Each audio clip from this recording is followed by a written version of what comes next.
E aí a gente quer começar falando do seguinte tema. O tema é: o que é um discípulo? A gente precisa entender o que é um discípulo, a gente precisa entender eu sendo um discípulo e a gente precisa entender eu fazendo discípulo. Mas a gente não vai conseguir ser e nem fazer se a gente não consegue entender exatamente o que é um discípulo. E aí quando a gente olha algumas coisas, por exemplo, a gente olha isso aqui, o que é isso aqui? Quem pode dizer o que é isso aqui? Uma águia? Quem dá mais? Eu acho. Não é uma águia. Parece o quê? Pombo não é, ó. Já tem, ó. Águia, tá mais ali, um pombo não é. É uma ave. Uma ave, olha, uma ave já. Tá entendendo? Mas por que você acha que é uma ave? O que tem ali que faz parecer uma ave? Tem asas. Opa, joia. Penas. Asa, pena, tem um bico ali. Tá voando, né? Tá voando. Mas certo é um falcão e eu só sei também porque foi eu que botei ali, tá? Porque às vezes confunde, né? Ser falcão, águia, condor, e aí por aí vai umas variantes aí. Mas o ponto é o seguinte, a gente pode olhar e pelas características a gente pode talvez não dizer se é a águia ou o falcão, mas a gente sabe que é uma ave, que é um pássaro, tem asas, né? Penas, e a gente consegue identificar que esse realmente é um pássaro. E esse aqui? O que é isso aqui? Tem certeza? Olha bem. Não é uma foto, né? Não é uma foto. Mas a imagem é uma vaca, né? A gente vê branquinha com as marcas pretas, mas poderia ser zebra também, né? Se fosse só isso. Mas não é listrado, né? Tá bem assim. Então a gente vê um quadrúpede, né? Com 4 patas. Tem um chifrinho. Lembrou o quê?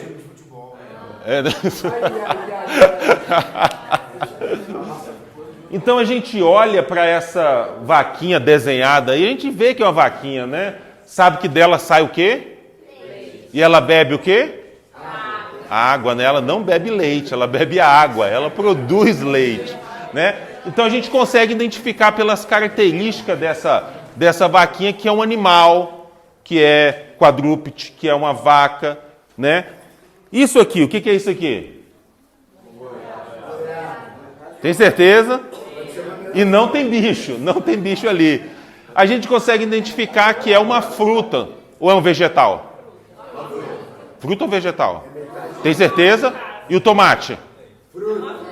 Vegetal. Fruta? Gente, vamos lá, hein? Tomate é fruta. Então, aqui a gente vê uma goiaba. A gente vê, olha, goiaba tá partida, é uma fruta, tá ali as folhas, tem sementes. Então a gente consegue identificar. Essa goiaba tem nada a ver com esse pássaro, né? A não ser que esse pássaro vai comer a goiaba, né? Mas aqui a gente tem uma categoria e é um animal. Aqui não é animal. Aqui é uma fruta, tem sementes. A gente consegue fazer essas distinções. A gente consegue perceber as características. A gente consegue olhar e falar, ó, aqui tem um pássaro, uma vaca, tem uma goiaba. Mas e o discípulo? Como é que a gente consegue identificar esse discípulo? Como é que a gente consegue olhar para ele, olhar para nós e identificar o que é um discípulo ou nós como esse discípulo? E a primeira característica, quando nós olhamos para esse discípulo, para identificar, é que ele ama a Jesus acima de todas as coisas. Essa é a primeira característica que um discípulo tem. Essa é a primeira coisa que Jesus falou. Não é a primeira coisa que Jesus falou, mas é a primeira coisa que nós queremos citar que Jesus falou, que é que o discípulo tem que ser aquele que ama o Senhor, que ama a Deus acima de todas as coisas. A gente, olhando isso, nós já falamos que nós vamos olhar, alguém quando pode abrir aí Mateus 22, 37. Aqui perguntaram para Jesus, mestre, quais são os maiores mandamentos? E Jesus responde para eles. Jesus responde aqui com os 2 dos maiores mandamentos. Jesus separou os mandamentos em 2. A gente sabe que os mandamentos dados foram 10 lá atrás, mas de repente, quando Jesus vai responder aqui, ele separa em 2 categorias. Basicamente, ele pegou ali dos mandamentos de 1 até o 6 e ele colocou na categoria do primeiro grande mandamento e do 7 ao 10 a categoria do segundo mandamento. Qual é o primeiro? O que diz aí? Quem achou aí para ler? Respondeu-lhe Jesus: amarás o Senhor teu Deus de todo o teu coração, de toda a tua alma e de todo o teu entendimento. Então, primeiro grande mandamento. Esse aqui, todo discípulo, todo aquele deve ter, todo homem deve ter isso. Amar a Deus de todo o teu coração, de todo o teu entendimento, de toda a tua força. E o segundo? Continuando aí, o próximo versículo. Este é o grande primeiro mandamento. O segundo, semelhante a este, é: amarás o teu próximo como a ti mesmo. Então, primeira coisa é o grande mandamento de Jesus, de Deus aqui, em Mateus 28, 37. Mas vamos ler o maior ali, Lucas 14, não é aquele Lucas ali não, da Bíblia, tá? Lucas 14, 26. Pode ser outro que leia aí. Lucas 14, 26. Se alguém vem a mim e ama seu pai, sua mãe, sua mulher, seus irmãos e irmãs, e até sua própria vida mais do que a mim, não pode ser meu discípulo. Jesus está falando para a gente que ele só aceita ser o primeiro. Não tem andar com Jesus e Jesus ter qualquer outra posição. Jesus só aceita ser o primeiro, ele não aceita ser o segundo.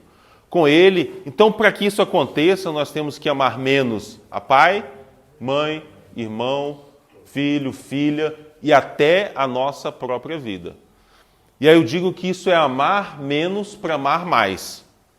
Quando nós amamos menos a essas pessoas que nós amamos tanto, como marido, esposa, cônjuge, né? Filho, filha, tudo isso, em detrimento ao amor maior a Deus, o Senhor nos ensina a amar mais. O Senhor nos ensina a amar melhor nossos pais, nossos parentes, nossos amigos, aqueles que estão ao nosso redor. Então, por isso, essa declaração de que quando nós amamos menos, nós podemos amar mais. Alguém pode abrir Lucas 9, 61 e 62? Aqui a gente vai ver o caso de alguém que quis muito andar com Jesus. Ele desejou amar, ele disse: mestre, eu vou te seguir. Ele já estava decidido. Ele passou naquele processo da mente todo que a gente falou, dos elementos, do pensamento, dos questionamentos. Ele pesou tudo e falou: esse é o mestre, eu vou segui-lo para onde quer que ele for. E ele falou para Jesus: mestre, eu vou te seguir. Quem pode ler aí?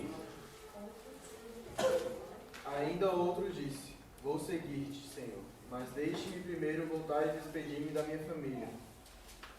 Jesus respondeu: ninguém que põe a mão no arado e olha para trás é apto para o reino de Deus. Ele quis seguir a Jesus, mas de repente ele colocou Jesus em segundo lugar. Deixa-me primeiro ir cuidar dos meus. Deixa eu cuidar dos meus parentes. Jesus falou o que para ele? A resposta? Todo aquele que põe a mão no arado e olha para trás não é digno do reino. Se você quer me seguir, se você quer andar comigo e você me coloca em segundo lugar, já não está mais comigo. Você não é digno do reino. E aí, no dia a dia, a gente vai saber por que optar, porque é uma escolha. Esse homem escolheu. Ele queria primeiro cuidar dos seus parentes. E Jesus falou: olha, você não é apto para o reino, você não é apto para mim. E todos os dias nós temos a oportunidade de fazer isso também. Porque a questão de amar a Deus sobre todas as coisas não é uma teoria. Não é só algo que nós aprendemos, como nós estamos falando da palavra aqui, e a gente fala: poxa, que legal, eu aprendi que a palavra diz que nós temos que amar a Deus em primeiro lugar, então eu amo a Deus em primeiro lugar. Mas é todo dia quando nós temos escolhas entre aquilo que é a vontade de Deus e aquilo que não é a vontade de Deus. O que eu vou fazer? É nesse momento que nós escolhemos se Jesus tem o primeiro lugar ou se nós temos o primeiro lugar. Então nós precisamos lembrar disso. Mas aí, isso nos traz para o nosso lugar. Se Jesus tem o primeiro lugar, onde é o meu lugar? Meu lugar é o último. E eu só vou para o último lugar se eu renunciar a tudo quanto eu tenho. E por isso é que Jesus disse que esse é um critério também para andar com ele, para ser seu discípulo. É que todos nós, e esse a gente nem precisa abrir a Bíblia para falar, né? Lucas 14, 33, o que diz? Qualquer um de vós que não renunciar a tudo o quanto tem, não pode ser meu discípulo. Estamos meio desafinados, né? Vamos lá de novo? Vamos afiar de novo isso aí? Parece que a gente ficou muito tempo sem meditar nisso, né? Qualquer um de vós, todo mundo junto, ó. Qualquer um de vós que não renunciar a tudo quanto tem, não pode ser meu discípulo. Palavra de Jesus. Então, não dá para colocar só Jesus em primeiro lugar sem que a gente nos coloque no nosso lugar. E o nosso lugar é abrir mão de tudo. É renunciar a tudo quanto tem. Porque ele também disse que, assim como aquele que não me coloca em primeiro lugar não é digno do reino, que aquele que não amar menos pai, mãe, irmãos e irmãos e a sua própria vida não pode ser meu discípulo, ele também diz que aquele que não renunciar a tudo quanto tem, não pode ser meu discípulo. Quando ele fala isso, muitas vezes a gente está falando dos bens. E aí a gente fala de muito daquilo de ter. E quando a gente fala de ter, a gente está falando de planos, de ideias, de projetos, de tempo, a gerência do próprio tempo, como a gente faz. A gente decide, a gente acorda de manhã, a gente pensa planejar o que eu vou fazer de manhã, de tarde, de noite, minhas programações, o que eu vou fazer, e de repente a gente se depara agora com essa palavra, de renunciar a tudo quanto nós temos. O que temos hoje, o que temos amanhã, o que vamos ter daqui a um ano, que nem sabemos se teremos ou não, mas o chamado do Senhor é essa renúncia, porque ela é determinante. É a gente fazer os nossos bens aos pés de Jesus, colocar isso à disposição dele, nos leva a coisas... Mas hoje o mundo está indo em outra direção. Então hoje o mundo está nesse tipo assim, ó, 3 estratégias para ficar rico em 2022. Então, e aí quando você olha isso, parece interessante, e aí você olha aqui, olha a quantidade de inscritos. Quase 1,5 milhões de inscritos. E sabe o que isso significa? É que não são pessoas que entraram para ver um vídeo. São pessoas que estão interessadas no que ele tem para dizer. Eu quero ouvir, eu quero saber qual é o segredo para eu ficar rico em 2022, 23, 24, 25. A intenção nem é ficar rico, é só saber mesmo. É, né? Saber mesmo. Mas o ponto, pensa, a questão é 600 mil views naquele vídeo específico, né? E o ponto aqui não é ficar rico ou ter dinheiro, que de repente a gente olha para o que Jesus está buscando, aquele que não renunciar tudo o quanto tem não pode ser meu discípulo. E o chamado do outro lado é, tenha tudo o que você queira, busque atrás dos seus sonhos, seja rico, sabe? E as imagens são as mais maravilhosas, né? Cada praia, cada barco, né? A pessoa, hoje eu já ganhei tantos milhões, olha aqui onde eu estou, curtindo isso e tal. Todo dia, é impressionante, quando eu voltei para o Brasil, todo YouTube que eu abro é uma propaganda de como ficar rico, como ganhar dinheiro, como fazer. Eu falei, gente, mas é o tempo inteiro. Mas por quê? Porque as pessoas consomem isso. As pessoas estão atrás disso. Elas querem isso. Elas querem saber como ganhar mais, como ter dinheiro, como ficar rico, como investir, como tudo. Mas e qual o problema? Irmãos, não tem problema ter carro bom, ter barco. Se tiver barco, me convida que eu quero passear lá também no lago. É muito bom. Ter carro bom. Não tem problema nenhum isso. O problema está no quê? No coração. O problema está quando nós não entendemos o Evangelho de Jesus, que é de renunciar a tudo quanto tem. E a gente passa a viver e a dedicar o tempo com aquilo. E aí, tem a proibição de Jesus com relação a isso, e é o que a gente vai ler agora, em Mateus 6, 19 e 21. Quem pode ler? Mateus 6, 19 e 21. Vocês lembram mais ou menos o que diz lá? Sermão do Monte, Jesus começa a falar de várias coisas e ele fala sobre quase isso, né? Não acumuleis tesouro. Onde a traça e a ferrugem tudo consomem, e onde ladrões minam e roubam. Mas ajuntai tesouros no céu, onde nem a traça nem a ferrugem consomem, e onde ladrões não mintam nem roubam. Porque onde estiver o vosso coração, aí está o seu tesouro. Olha só, não ajunte, não acumule aqui. E essa é a parte principal, porque onde estiver o seu tesouro, aí está o seu coração. O problema não é ter as coisas, o problema é o nosso coração estar lá. Mas cada um pode avaliar a si mesmo. Nós não estamos aqui para poder fazer avaliação ou julgamento ou condenação de ninguém. Mas é só avaliar o seguinte, alguém está buscando as riquezas, até aí talvez não tenha nenhum problema. Por quê? Porque tem situações. Nós estamos buscando maneiras de prover para a nossa casa, nós estamos buscando maneiras de prover para a nossa família, nós estamos trabalhando e buscando. É normal isso mesmo. Mas o problema é quando nós olhamos para o outro lado, onde nós estamos de fato ajuntando tesouro. Intencionalmente nós estamos buscando a Deus e a sua vontade? Intencionalmente nós estamos acumulando esse tesouro no céu enquanto estamos buscando a provisão na terra e aquilo que Deus quer? Porque esse desbalanço é que vai mostrar onde está o nosso coração. Então, quando você olha para pessoas que estão buscando rico milionário em 2022, o que for, e entram nas pirâmides, e entram em situações, e entram em cada coisa atrás da uma coisa atrás da outra, e de repente, talvez, se você for olhar, e o tesouro eterno? Essa pessoa conseguiu, ela conquistou, ela tem, ela está acumulando, ela está multiplicando esse.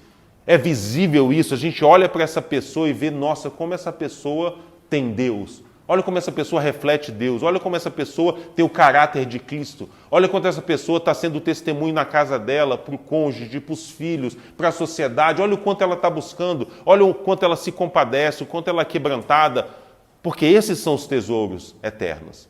Mas de repente não se tem isso, mas ela está buscando o outro, ela está buscando aquilo que Jesus mandou ela abrir mão, mandou ela o quê? Renunciar a tudo. E aí a gente vai ver o exemplo de Jesus com os discípulos que deixaram a tudo e renunciaram a tudo quanto tem, e a gente vê essa trajetória de Marcos do capítulo 4 até o capítulo 7. Então, Jesus chama os discípulos para estar com ele, e depois Jesus vai os enviar a pregar. Mas entre esse capítulo 4 até o capítulo 7, Jesus começa a andar. Jesus começa uma jornada com esses discípulos.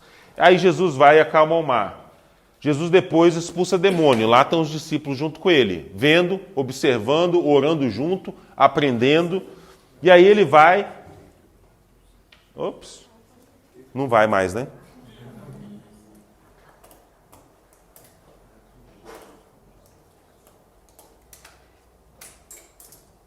Ontem travou também, só que foi no último slide, acho que foi por causa daquele vídeo que ficou aberto.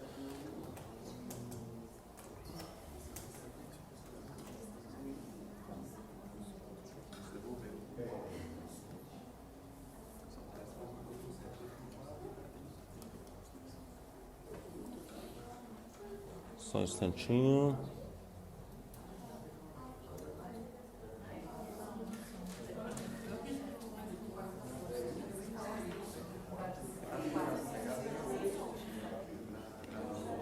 E aí então, voltando aqui, ó. Então Jesus nessa jornada, caminhando, ele caminha, acalma a tempestade, ele expulsa demônios, ele cura a filha de Jairo, ele cura uma outra mulher. E aí ele percorre várias aldeias e cidades, alimenta a multidão. São basicamente 4 dias de a travessia do mar, andando a pé, quase 100 quilômetros, quase sem comer, quase sem alimentar, quase sem descansar. E os discípulos só estão pensando o quê? Nós estamos com o mestre. Nós deixamos tudo para seguir Jesus. Nós abrimos mão da nossa vida, nós abrimos mão das nossas profissões, nós abrimos mão do nosso pensamento, das nossas ideias, só para seguir a esse Jesus. E qual a diferença do que Jesus chamou para esses discípulos para nós? Tem alguma diferença?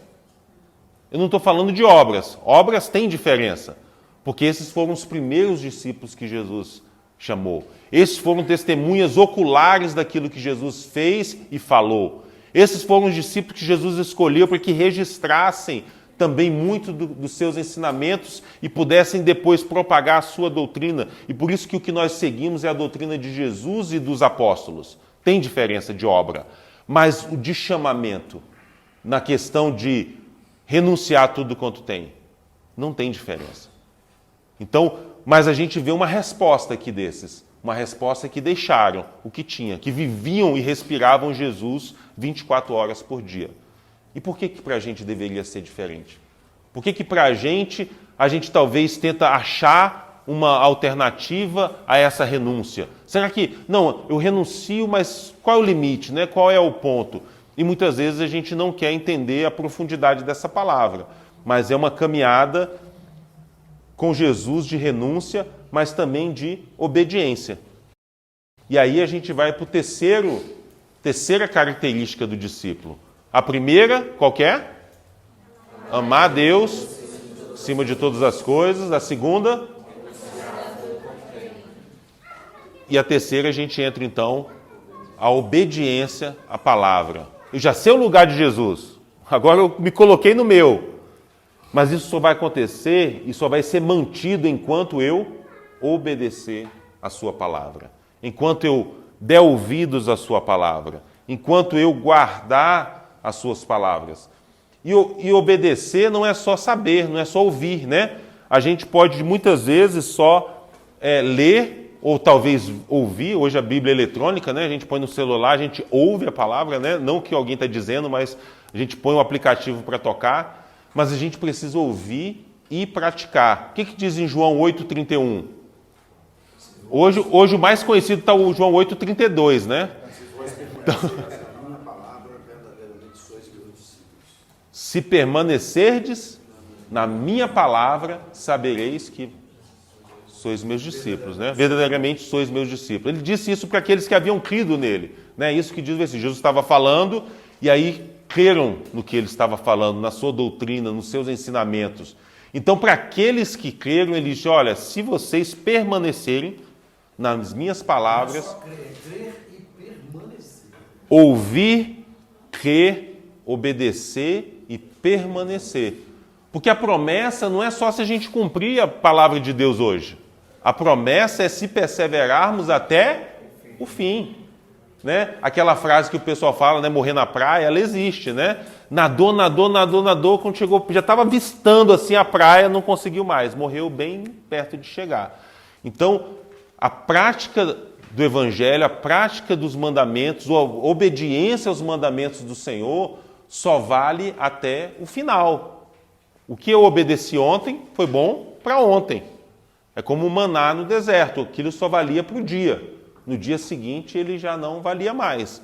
Então aquilo que eu vivi com o Senhor ontem foi maravilhoso. E eu estou vivendo hoje com o Senhor de novo. E a minha expectativa de amanhã, se ele não voltar, ou se eu não for me encontrar com ele, é de continuar vivendo a vontade do Senhor.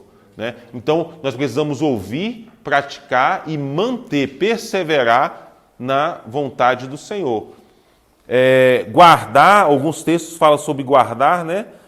E guardar não é só sobre memorizar. Talvez alguém pense, não, acho que guardar a palavra de Deus é memorizar. Quanto mais eu memorizar, eu estou guardando. Esse é o conceito da computação, né? Guardar é quando você armazena ali, mas não é o mesmo que as escrituras estão falando. Nós guardamos quando nós observamos, nós praticamos aquilo que Jesus falou. E aí a gente pode, por isso, olhar para Salmos 119 e poder falar, Senhor, a tua palavra é lâmpada para os meus pés, é luz para o meu caminho, né? A tua palavra que me direciona, que me traz posicionamento, mas não é só teoria, tem que ser prática, né? Guardar e observar é sinônimo de obedecer ou cumprir. Né? Fazer valer, né? É a prática disso. E hoje o que acontece? Saber também sobre a palavra, tem gente que faz curso de teologia e nem é cristão, nem crê em Jesus. Ele quer aprender mais sobre a Bíblia dos judeus, ou a Bíblia dos cristãos. Ele aprende tudo aquilo, ele está sabendo sobre, mas ele não está vivendo daquilo, né? Hoje você pode assistir 10 vídeos no YouTube, 15 pregações por dia. Isso não vai fazer de você um praticante da palavra de Deus. Você talvez vai conhecer, talvez você vai admirar quão eloquente alguém é, o quanto ele fala bonito, o quanto Deus talvez também usou, mas se aquilo não virar a sua vida, se a palavra de Deus não virar prática, não vai adiantar muita coisa, né? Então nós precisamos não só saber, não só acreditar, ela não pode ser só bonita e nos inspirar as Escrituras, a gente precisa praticar. E quando nós praticamos, o que a gente está fazendo é sujeitando a nossa vontade à vontade de Deus. É muito importante entender isso. Quando nós obedecemos a palavra de Deus, nós estamos sujeitando a nossa vontade à vontade de Deus. Jesus sujeitou a vontade dele à vontade de Deus? Pai? Sim ou não? Sim, né? Onde que ele deixou muito claro isso? Tem um texto bem específico. No Getsemane, estava ali sofrendo, angustiado, né? E aí, Pai, se possível o quê? Passa de mim, afasta de mim esse cálice, esse momento, essa situação pela qual eu vou passar. Mas ele conclui como? Contudo, sobretudo, além da minha vontade, com a minha vontade completamente sujeita à tua, porque é aquela vontade de Jesus que se fez homem. E ele falou, contudo, seja feita a tua vontade. Então, quando nós obedecemos à vontade de Deus, nós estamos sujeitando a nossa vontade à vontade de Deus. Então, por isso que é determinante. Por isso Jesus falou, olha, se vocês ouvirem, guardarem, praticarem, viverem a minha palavra, verdadeiramente vocês serão meus discípulos. Porque nós estamos sujeitando a nossa vontade à vontade de Jesus. Mas e aí? Quando a gente falou do pássaro, a gente falou, esse pássaro tem asas, tem penas, tem bico, já foi o suficiente para a gente definir uma ave.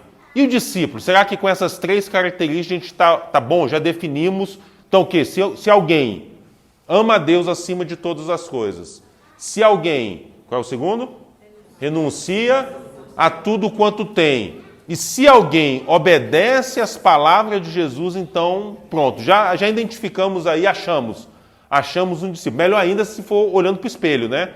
Olhou para o espelho, viu isso, uau, achei, identifiquei um discípulo de Jesus. Será que tá bom? Ainda não, tem mais. Tem mais quantos?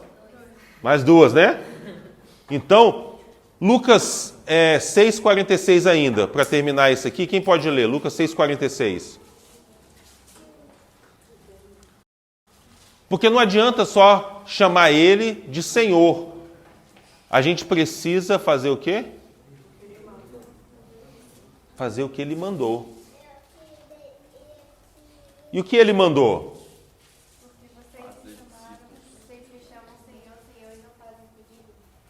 Exatamente. Mas Jesus mandou a gente amar ao próximo como ele mandou, como ele amou, né? E esse é o próximo mandamento. Jesus termina, olha, por que chama de mestre, de Senhor, se vocês não fazem o que eu mando vocês fazer? E aí Jesus então fala assim, olha, então, mas tem uma maneira ainda que vão saber que vocês são meus discípulos, é se vocês amarem uns aos outros como eu vos amei. Alguém pode ler João 13, 34 e 35?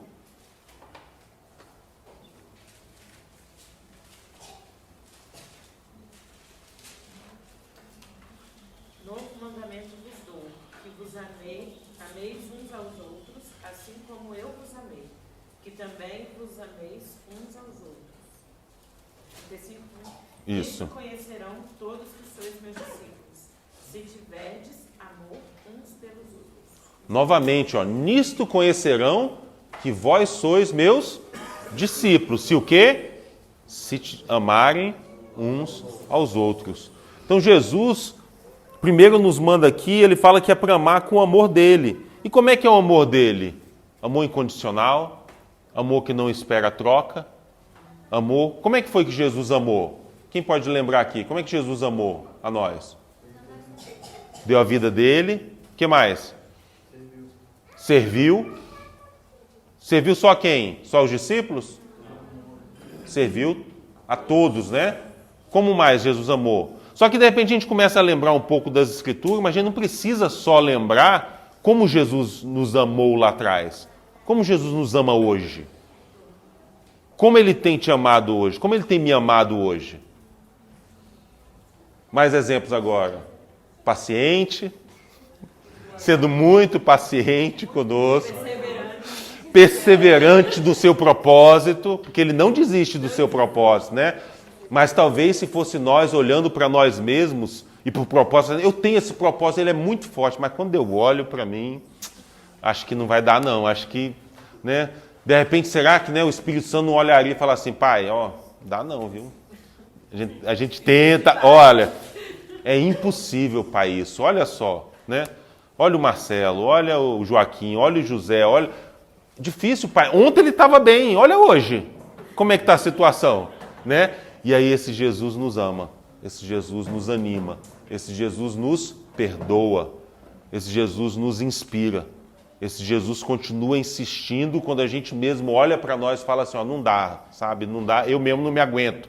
Sabe? Quantas vezes eu insisto, quantas vezes eu tento, quantas vezes eu caio nas mesmas coisas, quantas vezes eu falho nas mesmas coisas que eu já aprendi, que já foi falado, que eu já fui revisado, que já foi... E eu vou lá de novo e erro e peco contra o Senhor.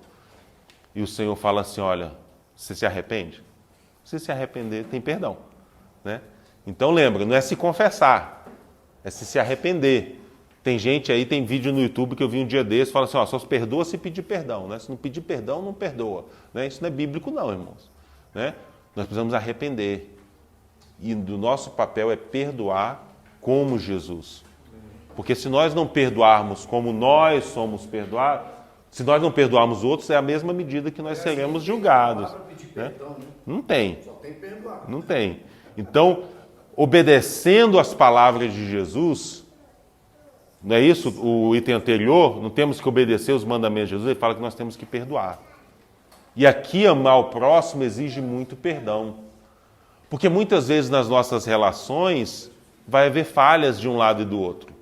Mas quando a gente olha para Jesus e como nós fomos amados, a gente tem condição para amar como Ele amou. E junto com esse amor tem perdão, tem paciência, tem tolerância, tem perseverança, tem não desistência, vem tudo isso com esse amor de amar ao próximo. E quando amar ao próximo, inclui até, não é só aqueles que são os nossos irmãos queridinhos que a gente relaciona tão de perto, inclui também os mais distantes, inclui outros ao redor e até os inimigos, até aqueles que nos pisam, que nos humilham, que não nos consideram, que se opõem, talvez a gente, talvez alguns de vocês não enfrentaram isso ainda, né? Glória a Deus por isso, mas vai acontecer em algum momento da vida. Vai ter pessoas que se tornam inimigos, que se opõem àquilo que a gente prega. Em um ambiente de trabalho, às vezes nós começamos a compartilhar do Senhor e alguém se levanta contra, alguém começa a perseguir a gente e a gente precisa amar como Jesus amou, perdoando, considerando que aquela pessoa é só uma encomenda não entregue, né? Tem um irmão que fala isso, né? O Senhor pagou um preço por todos nós e nós somos as encomendas que já foram entregues, mas tem gente que não foi entregue ainda. A gente precisa ir lá e falar para ela, olha, deixa eu te falar, você já foi comprado, o preço seu já foi pago, mas extraviou essa encomenda aí. Eu peguei o track number aqui, o númerozinho, estou atrás de você, vem cá, né? Vamos junto fazer essa entrega, porque o seu preço já foi pago. Jesus já te comprou como comprou a minha vida também. E a gente precisa fazer essa entrega aí desse pacote aí. Mas o nosso amor deve ser esse, de compreender que muitas dessas pessoas estão extraviadas, se perderam do processo de Deus. E que a gente vai ter que... Elas não sabem como se comportar, elas vão agredir, elas vão tratar mal, elas vão fazer tudo que o homem natural faz. Diferente de nós, porque nós temos a mente de Cristo. E por isso é que nós podemos agir diferente. Não é porque nós somos melhores, é porque nós recebemos a mente de Cristo. Isso nos dá a condição de amar, de perdoar, de seguir para alcançar aquilo que Deus quer. E por isso que o amor deve ser a nossa principal motivação em tudo que nós fazemos. Por que nós relacionamos? Por que eu preciso incluir meus irmãos? Por que eu preciso ser uma pessoa inclusiva? Por que eu preciso não só relacionar com aqueles que eu tenho afeições, com aqueles que têm características que se parecem comigo? Porque a minha base é o amor a Deus. Porque eu amo ao Senhor primeiro, é que eu posso amar os meus irmãos. João fala, como pode alguém dizer que ama aquele que não vê, mas não ama o seu irmão a quem vê? Então nós precisamos praticar isso, nós precisamos entender, porque nós amamos tanto ao Senhor, que nós temos condição ainda mais para amar os nossos irmãos a quem nós vemos. Amar, perdoar, servir, incluir, trazer para perto, né? Nos fazer participante da vida deles. Isso vai ser só através de atitude e de obras. Não dá para ser teórico, não pode ser teoria. O discípulo vai ser reconhecido, não é isso? Se amarmos, como é que vai ser isso? Se vocês amarem, então serão meus discípulos. Então conhecerão todos que são meus discípulos. Tem que ser visto. As obras são vistas. Tem algo que acontece na nossa relação com Deus, aqui dentro. Mas isso externa com os irmãos, isso externa com a igreja, isso externa através dos nossos relacionamentos, né? Então a gente precisa entender isso. Então, 4 características de um discípulo, né? Ainda falta uma, né? Então, nós falamos sobre Deus, colocar e considerar Deus no lugar onde Ele é devido. E esse é o detalhe, tá, irmãos? Quando a gente, voltando um pouco, quando a gente coloca o Senhor no primeiro lugar, é a nossa garantia de manter todas as outras coisas em ordem. Quando eu ponho minha esposa, por exemplo, no primeiro lugar, está tudo em desordem agora. Agora, a minha garantia a garantia da Keila de que eu vou ser fiel a ela é a minha fidelidade ao Senhor, não é a ela. Se ela achar que eu vou ser fiel a ela pelo meu amor por ela, ela está perdida. Se eu achar que a fidelidade dela é pelo amor dela por mim, eu estou perdido. Mas, no entanto, se ela amar o Senhor em primeiro lugar, eu estou bem. Ou eu deveria estar bem. Se alguém não pensa assim, por favor, repense o seu pensamento. Porque, para mim, quanto mais ela estiver em Cristo, melhor eu vou estar.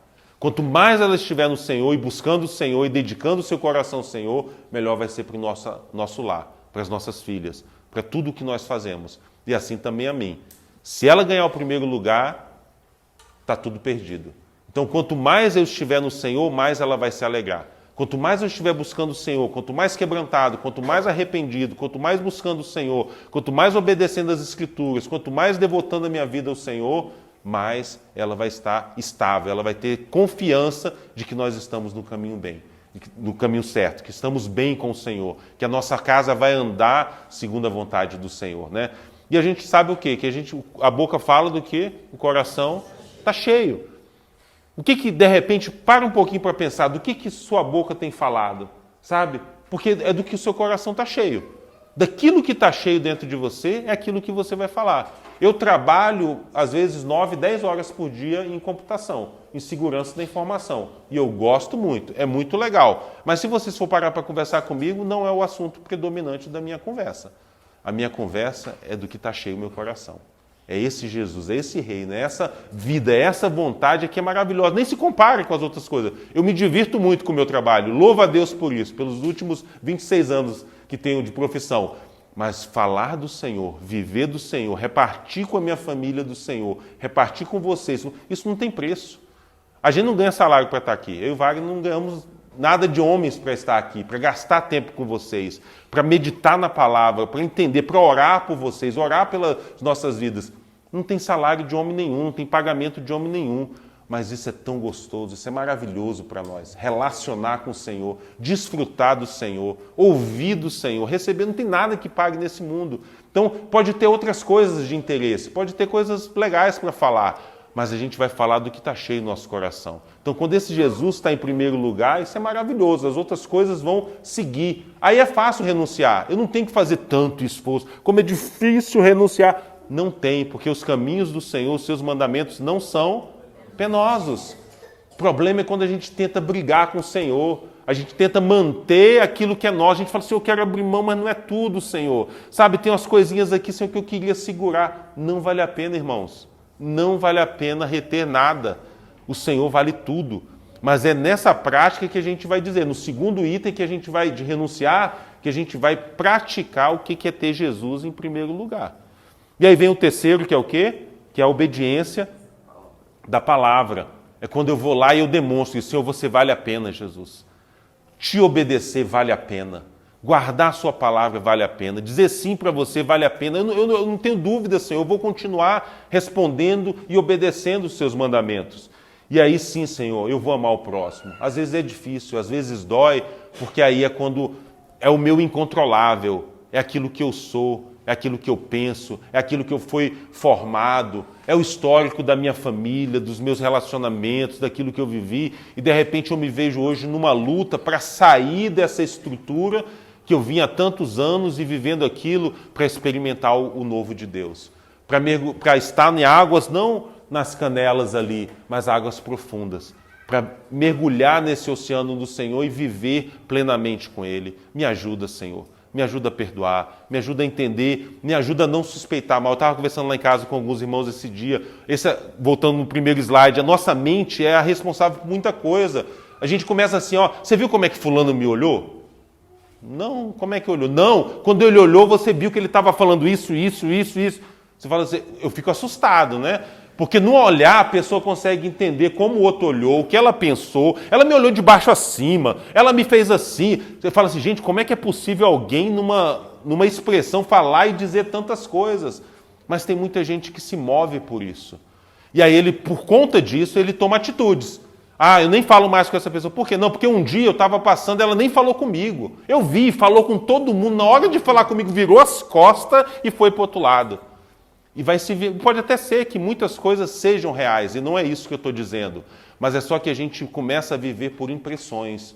Parece que me deu a impressão disso, me deu a impressão daquilo, eu fiquei pensando que fosse assim, e a gente começa a tomar ações com base nisso.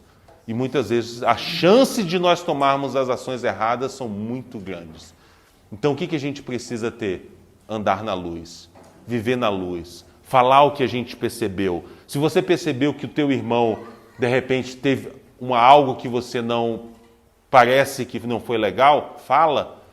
Querido, vem cá, você não, me deu a impressão que você não falou comigo, mas eu queria falar com você. E aí, só me ajuda aqui. Você, quando passou pelos outros, de fato, você não me viu? Sabe? E alguém pode poder falar, ele vai ter a chance de falar a verdade. Falar, eu não queria falar com você, porque daquela outra vez, né? Você me tratou assim. Mas o Senhor dá a chance de consertar. Ou ainda falar, não, me perdoa, eu nem te vi, vem cá e abraça e conversa, e logo está resolvida uma situação, do que você levar aquilo e arrastar, e ficar magoado, e ficar sentido, e muitas coisas acontecem nessa esfera, da maneira como nós pensamos. Mas a gente tem que lembrar que nós temos a mente de Cristo, que não suspeita mal, que não dá mau testemunho, sabe? Que ama, que não espera retorno. Então, é uma mudança, queridos, de mente. Nós precisamos mudar a nossa mente, nós precisamos mudar a maneira como nós lidamos com as coisas. E amar o próximo é com que base? Jesus já me amou. Vamos falar, a pergunta é a seguinte, qual o tamanho do amor de Jesus? É muito grande, né? Tem a visão, né? Alguém falou assim, não sei se já viram essa, né? O filho perguntou para a mãe, como é que é o tamanho do amor de Jesus? Eu falo, o tamanho do avião, né? E aí, o menino falou assim, poxa, como assim do tamanho do avião, né? E aí o menino falou, poxa mãe, mas é pequeno assim, né? Olhou no céu, né? O aviãozinho passando lá em cima. Falou, poxa mãe, será que é tão pequeno assim o amor de Jesus, né? E aí, de repente, aquele menino foi no aeroporto. E ele ficou debaixo do avião. Aí ele olhava, né? Tamanho, aí até do outro lado falou, agora eu estou vendo o tamanho desse amor, né? E é porque, na realidade, é com base o quão próximo de Jesus nós estamos. Quanto mais próximos dele, maior nós vamos enxergar o quão grande é o amor dele. Mas se nós vivemos tão distante de Jesus, vai ser só um pedacinho, né? Acho que o amor de Jesus é aquele pingozinho lá no céu, né? Mas, na realidade, o amor de Jesus é muito grande. Mas é grande o suficiente? Ou é parcial, é insuficiente o amor de Jesus? É suficiente? Eu também acho que é suficiente. E por que a gente fica mendigando o amor dos outros? Por que a gente é carente pelo amor dos outros? Por que a gente fica mal quando parece que o outro não nos amou? Que o outro não deu importância? Que o outro não considerou? Que o outro não me jogou para cima? A gente está fazendo insuficiente o amor de Jesus. Porque Jesus nos amou e o amor dele vem e preenche tudo. Amém. E o que ele faz em nós é que por preencher tudo, agora nós temos é que amar os outros. Nós recebemos porção tão grande, mas tão grande, que a única ação que a gente tem para fazer é para amar. Amar os outros e não esperar os outros nos amar. Porque ele disse que nós somos o quê? Sal da terra e luz do mundo. Quem pode salgar o sal? O que salga o sal? O que ilumina a luz? Nada. Isso é o que nós somos. Se nós recebemos tamanho amor do Senhor, do que mais nós precisamos? Do amor do outro. Mas entenda, eu não estou falando que é para desprezar o amor do outro. Estou querendo falar que nós não somos carentes desse amor. Nós não somos dependentes dessa atenção. Mas pelo contrário, porque nós recebemos tamanho amor, nós é que vamos agora. Nós é que amamos, nós é que vamos atrás, não é esperar os outros vir. Por isso que é sem retorno, por isso que é sem esperar, é incondicional, porque nós já recebemos esse amor do Senhor. Então nós podemos ir amar e não ficar mendigando e dependendo, triste, porque não me amam. E de certa forma, eu não quero desprezar a doença, mas muitas razões da depressão e tristezas é por não receber aquilo que a gente espera, sendo que nós já recebemos, mas a gente não está operando com a mente de Cristo, de que nós já temos, nós fomos amados, nós fomos recebidos, fomos perdoados. Agora o meu papel é ir, não é de esperar. Então esse de esperar é alguém que ainda não entendeu, não compreendeu o amor do Senhor. Então que o Senhor nos ajude a compreendermos e vivermos esse amor. E aí a gente só pode fazer uma coisa, porque é tão grande isso, é que a gente multiplica essa vida. Está em nós, está dentro de nós, o Espírito Santo habita em nós, nós recebemos a mente de Cristo, nós entendemos qual é o nosso sacerdócio. 1 Pedro 2,9, o que diz? Também dá para falar decorado, não dá? Porque vós sois raça eleita, sacerdócio real, nação santa, povo de propriedade exclusiva do Senhor, a fim de proclamar as virtudes que vos das trevas para a sua maravilhosa luz. Entendemos o sacerdócio, nós fomos feitos sacerdotes e temos um papel, proclamar as virtudes do Senhor. Nos tirou das trevas para a sua maravilhosa luz, né? Então a gente multiplica, e multiplicar é dar fruto, é reproduzir a vida de Jesus, não é a nossa. Mas é claro que se a vida de Jesus está em nós, nós vamos reproduzir essa vida. A gente vai dar fruto, a gente vai, olha, a vida que há em mim, esse Jesus que me conquistou, esse amor que recebi, me fez sal da terra, luz do mundo e fonte a jorrar. Então eu recebi dele iluminação suficiente que ele me fez luz agora. Luz para iluminar, luz para aquecer, luz para queimar. Me fez sal, sal para manter, sal para conservar, sal para dar gosto. Então, e ainda me deu a sua vida e uma água a jorrar. Ele não só saciou a minha sede, mas ele agora me fez uma fonte que pode alimentar outros. Ele pode, através do rio que ele derramou sobre mim, ele pode multiplicar essa vida. E esse é o resultado de estarmos na videira. Por que estamos nessa videira que a gente pode dar esse fruto? Dos nutrientes, todo alimento vem subindo pela raiz, sobe pelo tronco, caule, galhas e chega em nós. E aí lá no finalzinho dá um pop-up lá, né? Os frutos começam a surgir, né? Eles vão surgindo por quê? Porque é o resultado de estarmos na videira. Jesus é a videira. Nós estamos nele. E esse Espírito que está em nós não é menor do que o Espírito que estava nos apóstolos. O Espírito que está em cada um de nós não é diferente aqui. Não tem, tem um Espírito mais fraquinho no Herbert, mas tem um mais forte no Eric. Não, mas o Espírito forte mesmo é naquele. Não tem isso, irmãos. É o mesmo Espírito. A palavra fala assim, se o mesmo Espírito que ressuscitou Jesus dentre os mortos está em vós, esse mesmo Espírito vivificará os vossos corpos mortais em Cristo Jesus. É o mesmo, irmãos, é o mesmo que ressuscitou Jesus dentre os mortos. É esse mesmo que habita em nós. É esse que nos ajuda a perseverarmos. E sem ele nós não temos condições de colocar Deus em primeiro lugar, renunciar tudo quanto tem, guardar a palavra, amar uns aos outros e nem multiplicar. Atos 1,8 fala o quê? Recebereis sobre vós o Espírito Santo e sereis minhas testemunhas, tanto em Jerusalém, tanto no Gama, Sobradinho, né? Asa Norte, Asa Sul, até o sertão que a gente vai, né? Várzea Nova. Então, vamos lá, estamos juntos, né? Para o sertão. Então, assim, é aqui, num ambiente pequeno, é no maior, é em todo mundo. É esse que é a nossa área. O mandamento que temos de Deus, Mateus 28, 18 a 20, diz o quê? Ide por todo o mundo. Pregai. Esse é um outro texto, né? Mas ide, fazei discípulos de todas as nações. Como? Batizando em nome do Pai, do Filho e do Espírito Santo. E de que maneira? Ensinando-os a guardar todas as coisas que vos tenho ordenado. E eis que estou convosco todos os dias até a consumação dos séculos. Então, frutificar vai ser a consequência dessa vida. Nós vivemos, nós amamos o Senhor, nós priorizamos o Senhor, Ele é a razão da nossa vida, temos nele, nós fomos criados, fomos gerados e nos movemos nele.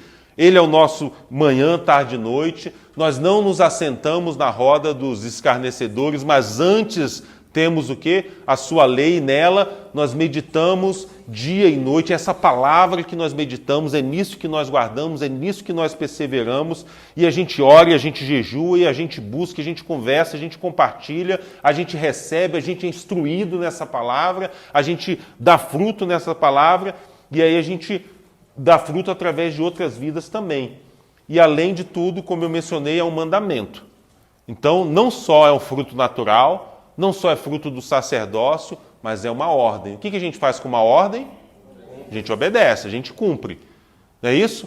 É uma das características do discípulo. Guardar as coisas que Jesus ordenou. Obedecer o que Jesus mandou. E uma das coisas que Jesus mandou foi fazer discípulo. Né? É suficiente falar do amor de Deus? Maravilhoso falar do amor de Deus, né? Mas não foi essa a ordem que a gente recebeu. A gente recebeu a ordem de quê? Fazer discípulo. E como é que faz discípulo? Batizando em nome do Pai, do Filho e do Espírito Santo. E ensinando a guardar todas as coisas que Jesus ordenou.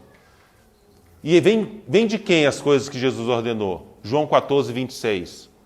O que diz em João 14, 26? Mas o Consolador, o Espírito Santo, que o Pai enviará em meu nome, vos ensinará todas as coisas e vos fará lembrar de tudo que vos tenho dito. Então, ele não só nos deu uma ordem, mas quando ele nos deu a condição de cumprir essa ordem, através do seu Espírito Santo. É ele que nos dá, primeiro, porque nós só podemos dar daquilo que recebemos.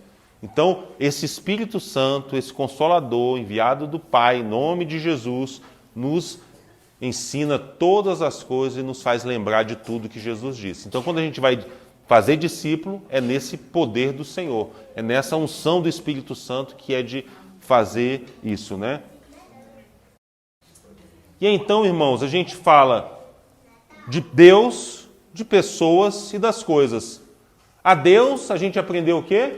O item, característica número 1, amar acima de todas as coisas. E as pessoas? Amar com amor de Jesus, né? E as coisas? Renunciar, porque nós precisamos renunciar a tudo quanto tem. Então a gente usa as coisas, a gente adora a Deus e a gente ama as coisas.